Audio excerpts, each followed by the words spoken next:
नहमदुहु व नुसल्ली अला रसूलिल करीम अम्मा बाद फ़अऊज़ु बिल्लाहि मिनश शैतानिर रजीम बिस्मिल्लाहिर रहमानिर रहीम। कैलकुलस की सीरीज़ के पहले लेक्चर के साथ आपकी खिदमत में हाजिर हैं और आज का जो लेक्चर है ये हमारा कॉन्सेप्ट ऑफ डेरिवेटिव्स या डिफरेंशिएशन की बेसिक उसूलों के ऊपर या बेसिक अंडरस्टैंडिंग ऑफ डेरिवेटिव के ऊपर है। तो आइए वक्त ज़ाया के बगैर अपने टॉपिक का स्टार्ट करते हैं। इससे पहले कि मैं आपको डेरिवेटिव समझाऊं और डिफरेंशिएशन क्या होती है हम इसके ऊपर जाएं, हमें पहले ये देखना ज़रूरी है कि फंक्शंस क्या होते हैं। कुछ बेसिक टर्मिनोलॉजीज हैं जो अगर आपको क्लियर हो जाएंगी तो आपको डेरिवेटिव या डिफरेंशिएशन का कॉन्सेप्ट भी समझ में आ जाएगा। तो सबसे पहले हम मूव करते हैं फंक्शंस के ऊपर।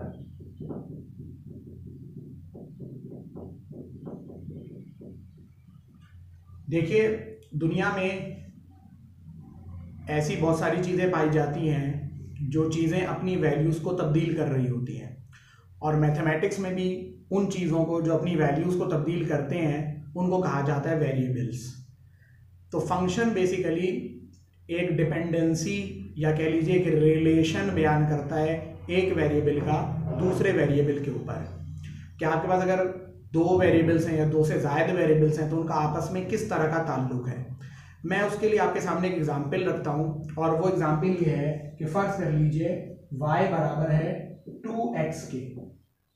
अब यहां पर आप ये देख सकते हैं कि मेरे पास दो वेरिएबल्स मौजूद हैं, एक वेरिएबल y है और दूसरा जो वेरिएबल है वो मेरे पास x मौजूद है। y वेरिएबल अपनी वैल्यूज के लिए x वेरिएबल का मोहताज है, x की जो भी वैल्यू डलेगी y उसके मुकाबले में दुगना आएगा। तो हम ये कह सकते हैं कि y is dependent on x, y अपनी वैल्यूज के लिए x का मोहताज है, तो y x पे डिपेंडेंट है, y x पे डिपेंडेंट है। मतलब x अपनी मर्जी से आपको जो पुट करना है वो पुट करें, y का आंसर जो है वो उसके हिसाब से निकलेगा। जैसे x आपने अगर 1 पुट कर दिया तो y की वैल्यू 2 आ जाएगी, x अगर आपने 10 पुट कर दिया तो y की वैल्यू 20 आ जाएगी। तो हम ये कह सकते हैं कि y जो है ये क्या है, एक डिपेंडेंट वेरिएबल है, डिपेंडेंट वेरिएबल, जबकि जो x है ये आपका कैसा वेरिएबल है, ये इनडिपेंडेंट वेरिएबल है। ये आप अपनी मर्जी से जो चाहेंगे वो आप पुट कर सकते हैं। इसी बात को जो मैं आपसे बयान कर रहा हूं कि y जो है वो x पे डिपेंडेंट है, इसी बात को आप यूं भी कह सकते हैं कि y is a function of x। जैसे हम यूं कह सकते हैं कि good marks are a function of hard work, अगर आप मेहनत करेंगे तो आपके अच्छे मार्क्स आ जाएंगे। तो good marks are a function of hard work जैसे बोला गया, इसी तरीके से आप ये भी कह सकते हैं good marks are a function of hard work. या आप ये कह दीजिए कि इस चीज को आप यूं लिख लें कि y is equal to f of x। f of x का मतलब क्या हुआ कि y अपनी वैल्यूज के लिए x का क्या है, मोहताज है। एक और इंपॉर्टेंट बात यहाँ पर मैं आपको बताता चलूं कि इस फंक्शन के अंदर आपने देखा कि आपके पास दो इंपॉर्टेंट वेरिएबल्स थे y और x, जिनमें से एक को आपने कहा डिपेंडेंट वेरिएबल और दूसरे को आपने कहा इंडिपेंडेंट वेरिएबल। तो ये जो आपका इंडिपेंडेंट वेरिएबल होता है, इसी इंडिपेंडेंट वेरिएबल का एक नाम और होता है, इसको डोमेन ऑफ द फंक्शन भी कहा जाता है, डोमेन। और ये जो डिपेंडेंट वेरिएबल होता है किसी भी फंक्शन का, इसको हम लोग क्या कहते हैं, रेंज ऑफ द फंक्शन कहते हैं। एक और इंपॉर्टेंट बात यहां मैं आपको ये भी बताऊं कि जब आपने कहा कि y बराबर है f ऑफ x के, तो ये जो चीज है ये डोमेन है और ये क्या है, रेंज है। ऐसा भी हो सकता है कि आपके पास जो फंक्शन हो ये मल्टी वेरिएबल हो। मल्टी वेरिएबल का मतलब ये है कि फर्ज कर लीजिए कि आप ये कहें कि मेरे पास एक फंक्शन है y और y की वैल्यू है x स्क्वायर प्लस tz। अब यहां पर आप ये देख सकते हैं कि आपके इस फंक्शन के अंदर तीन जो हैं वो क्या थे, डोमेन के वेरिएबल हैं x, t और z। तो हम ये कह सकते हैं कि y जो है ये फंक्शन है किन तीन वेरिएबल्स का, x, t और z का। तो उम्मीद है यहां तक आपको ये बात समझ में आ गई होगी कि फंक्शन जो है ये बेसिकली एक रिलेशन होता है जो दो या दो से ज्यादा वेरिएबल्स को आपस में कनेक्ट करता है। ये बात बिल्कुल ठीक है कि फंक्शन के अंदर जो रेंज होती है, यानी जो डिपेंडेंट वेरिएबल होता है वो एक ही होता है, लेकिन जो डोमेन है, जो इंडिपेंडेंट वेरिएबल है वो कई हो सकते हैं। मैं उसकी हमेशा एक एग्जांपल देता हूं, मैं आपको भी वही एग्जांपल दे देता हूं कि फर्ज कर लीजिए आपकी एक जूता बनाने की फैक्ट्री है। तो जूते बनाने की फैक्ट्री में जो शू की कॉस्ट है, जो जूतों की कॉस्ट है, वो एक वेरिएबल क्वांटिटी है।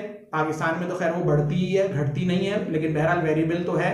तो ये जो वेरिएबल है जूते बनाने की कॉस्ट, ये जूते बनाने की कॉस्ट का जो वेरिएबल है ये कई वेरिएबल्स के ऊपर डिपेंड करता है। ये चमड़े की कॉस्ट पे भी डिपेंड करता है, इलेक्ट्रिसिटी पे भी डिपेंड करता है, लेबर कॉस्ट के ऊपर डिपेंड करता है, इसके अलावा जाहिर सी बात है कि पॉलिश के ऊपर भी डिपेंड करता होगा, मल्टीपल फैक्टर्स और भी होते होंगे। तो आप यूं कह सकते हैं कि भाई जो हमारा जो जूतों की कॉस्ट का फंक्शन था इसके अंदर जो कॉस्ट ऑफ द शू थी ये डिपेंडेंट वेरिएबल था, और बाकी जो लेदर की कॉस्ट, लेबर की कॉस्ट, इलेक्ट्रिसिटी की कॉस्ट, ये सारे क्या थे, इंडिपेंडेंट वेरिएबल थे, यानी वो सारी रेंजेस थी और ये वो सारे डोमेन्स थे, और ये अकेला क्या है, ये अकेला आपका रेंज है, ठीक है ना। डोमेन वो जो इंडिपेंडेंट वेरिएबल हो और रेंज वो जो डिपेंडेंट वेरिएबल हो। उम्मीद है यहां तक बात आपको समझ में आ गई होगी। अब सवाल ये पैदा हुआ कि ये फंक्शन बताने की यहाँ क्या वजह थी। हमारा तो बेसिक टॉपिक जो था वो आपको ये समझाना था कि भाई डेरिवेटिव क्या होते हैं। तो देखिए डेरिवेटिव्स को समझने के लिए वेरिएबल्स को और दोनों तरह के वेरिएबल्स को समझना जरूरी था। तो चूंकि अब हमने समझ लिया इसलिए हम मजीद आगे मूव करते हैं और आपको बताते हैं कि डेरिवेटिव आपको बेसिकली क्या बात बताते हैं।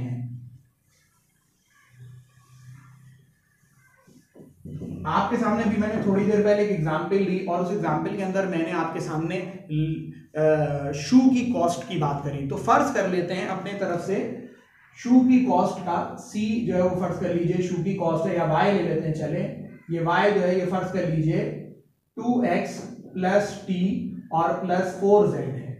इसमें x फर्ज कर लें लेदर की कॉस्ट है, चमड़े की कॉस्ट, टी जो है वो फर्ज कर लीजिए इलेक्ट्रिसिटी की कॉस्ट है, बिजली की कॉस्ट, और z जो है ये फर्ज कर लीजिए आपके पास लेबर कॉस्ट है, मजदूर जो आपसे पैसे लेंगे।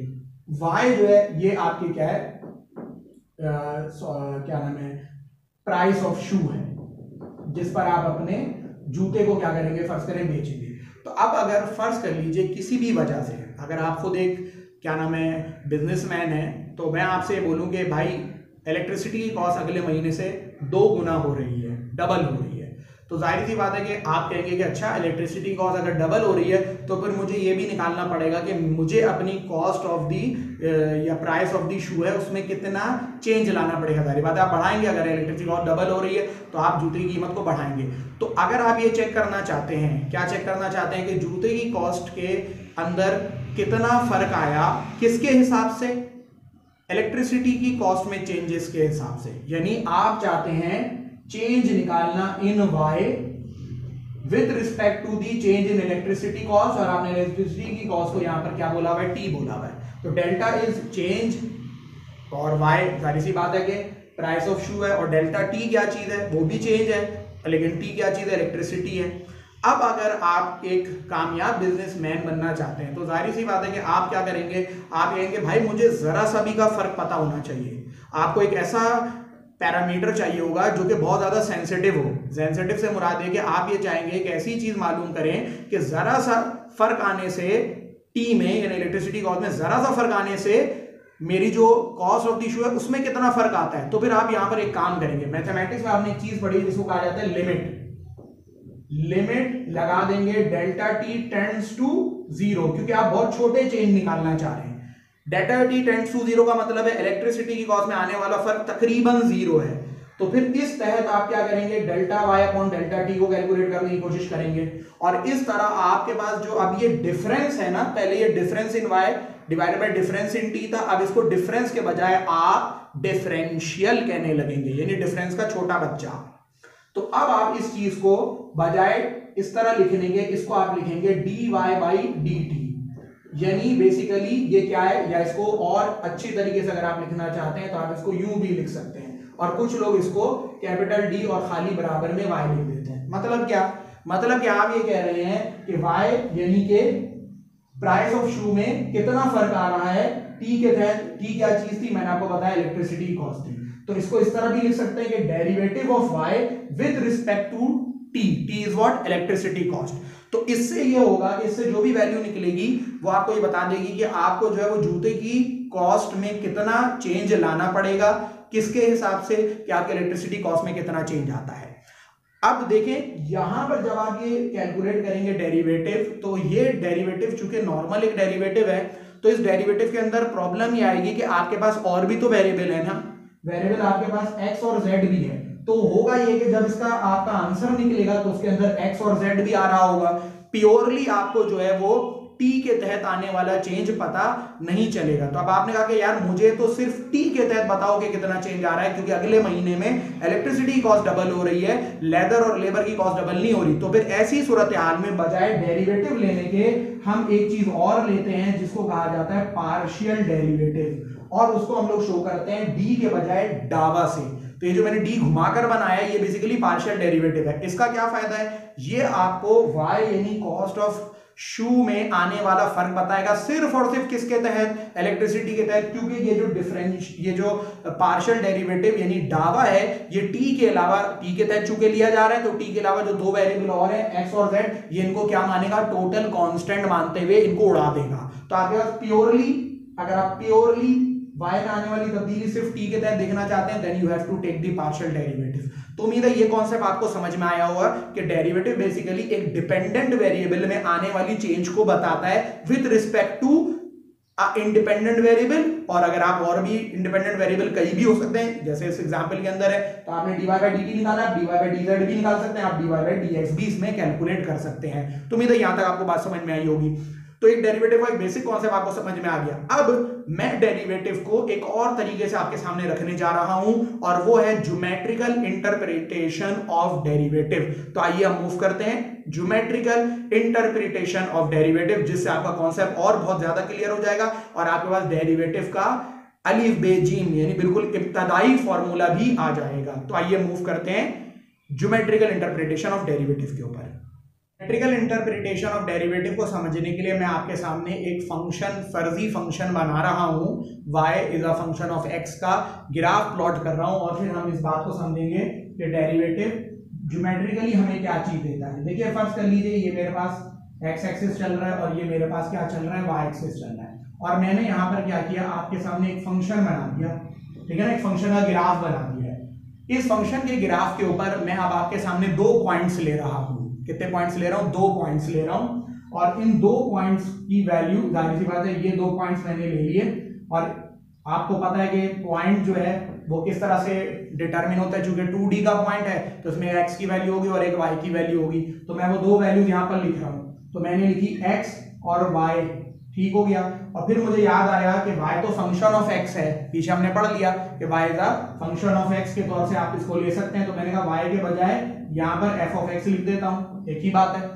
और फिर मैंने क्या किया, मैंने कहा जो दूसरा वाला पॉइंट है उसमें x की वैल्यू x के बजाय कुछ और ले लेता हूं, तो मैंने उसमें x की वैल्यू a ले ली, लेकिन फिर मेरा फंक्शन ऑफ x नहीं बचेगा, वो फंक्शन ऑफ a हो जाएगा। तो ये x और y 2 पॉइंट हो, x और y एब्सिसा और ऑर्डिनेट हो गए, ये भी x और y के 2 पॉइंट हो गए।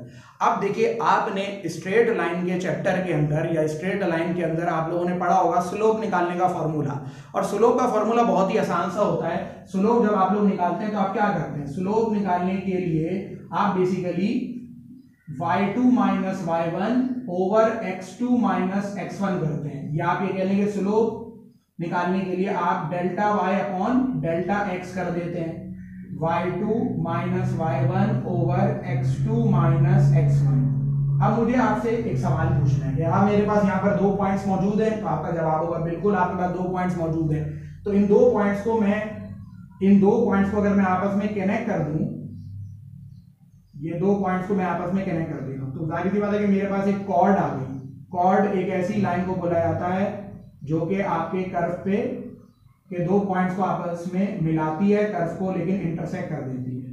खैर तो ये कॉर्ड सी बना ली मैंने। अब इस पॉइंट को मैं क्या कह सकता हूं, x1, y1, और इस पॉइंट को मैंने क्या नाम दे दिया, x2, y2। आप उल्टा भी कर सकते हैं, उल्टा करने का मतलब क्या हुआ, इसको आप x2, y2 दे दें और उसको आप x1, y1 दे दें, स्लोप में इससे कोई फर्क नहीं पड़ता। अब अगर मुझे इसका स्लोप निकालना है तो मैंने इसमें कहा कि इसमें वैल्यूज रख देता हूं, तो जैसे ही मैं इसमें वैल्यू रखूंगा तो क्या वैल्यूज मैंने रखनी है, मेरे पास y2 माइनस y1 की जगह मैं रख सकता हूं f ऑफ x और y1 की जगह f ऑफ a। तो मैंने यहां लिखा f of x minus f of a और डिवाइड कर दिया नीचे x माइनस a से, जो मेरे पास x2 माइनस x1 की वैल्यू बनी। यहां तक उम्मीद है आपको बात समझ में आ गई होगी। अब एक बात ये बताइए मुझे, एक बात बताएं कि अगर मैं इस x वाले पॉइंट को उठाकर इस x वाले पॉइंट, अभी बहुत फर्क है दोनों के दरमियान, क्योंकि डेरिवेटिव में आपको पता है कि बड़े फर्क से नहीं खेलते, छोटे फर्कों के ऊपर आते हैं। तो मैं ये चाह रहा हूं कि भाई ये पॉइंट उठ के यहां आ जाए, यानी अगर ये मेरा P1 पॉइंट है और ये मेरा P2 पॉइंट है, तो मैं चाह रहा हूं कि P1 टेंड्स टू P2 हो जाए। P1 टेंड्स टू P2 का मतलब P1 P2 के पास पहुंच जाओ। तो जब P1 P2 के पास पहुंचेगा तो आपको पता है कि अल्टीमेटली ये होगा कि ये जो x है ये टेंड्स टू A हो जाएगा, और x टेंड्स टू A जब हो जाएगा तो ये जो दो पॉइंट्स है ये तकरीबन एक दूसरे के ऊपर आ जाएंगे, और जैसे ही ये दोनों पॉइंट्स एक दूसरे के ऊपर आएंगे तो फिर क्या होगा, देखिए अब जैसे ये ग्राफ है इसमें दोनों पॉइंट्स यहां पर आ जाएंगे अगर, और अगर अब मैंने ड्रॉ करी लाइन तो ये फिर आपका कॉर्ड नहीं बनेगी, ये लाइन फिर आपका क्या बन जाएगी, टेंजेंट टू दी कर्व बन जाएगी, क्योंकि दोनों पॉइंट सेम मुकाम पर आ चुके होंगे, यानी ये टेंजेंट बन जाएगा। तो फिर जो स्लोप निकलेगा वो स्लोप ऑफ दी टेंजेंट निकल रहा होगा। बहरहाल तो मैंने क्या किया, मैंने कहा दोनों साइड पर मैं लिमिट अप्लाई कर देता हूं, limit delta x tends to 0, delta x tends to 0 का मतलब ये भी कर सकता हूं, और फिर मैंने भी आपको बताया कि मैं ये भी लिख सकता था x tends to a, x तकरीबन a के बराबर है बिल्कुल, क्योंकि x अब a के पास जा रहा है। तो ऐसी सूरत हाल में अच्छा उसके आगे क्या है, delta y by delta x है, और उस तरफ भी फिर जाहिर बात है मैं लिमिट लगाऊंगा, x tends to a f of x minus f of a divided by नीचे क्या आ गया x माइनस a। अब एक बात बताइए, ये जो चीज है इसमें अब ये जो डेल्टा x होगा ये बहुत बड़ा होगा या बहुत छोटा होगा, ये तो बहुत छोटा होगा, क्योंकि x और a के दरमियान का जो फासला था आपने बिल्कुल कम करके एक के ऊपर एक ले आए हैं। तो इसलिए फिर आप इसको बजाय difference of y, difference of x कहने के आप इसको क्या कहने लगेंगे, differential of y divided by differential of x, या derivative of y with respect to x, और इसका फॉर्मूला क्या बना, limit x tends to a f of x minus f of a divided by x minus a। ये जो formula आपके सामने मैंने लिखा है, इस फॉर्मूले को आपने जरूर पहले भी सुना होगा, ये वो मशहूर जमाना फॉर्मूला है जिसको ए बी इनिशियो या इसको जो है वो फर्स्ट प्रिंसिपल ऑफ डेरिवेटिव भी कहा जाता है। इसी को हम लोग ए बी इनिशियो या फिर इसी को हम लोग क्या कहते हैं, फर्स्ट प्रिंसिपल ऑफ डेरिवेटिव भी कहते हैं। तो देखिए एक ज्योमेट्रिकल इंटरप्रिटेशन डेरिवेटिव की अब क्या निकली है वो मैं आपके सामने रखता हूं, फिर हमारे लेक्चर नंबर 1 यहां पर खत्म होगा।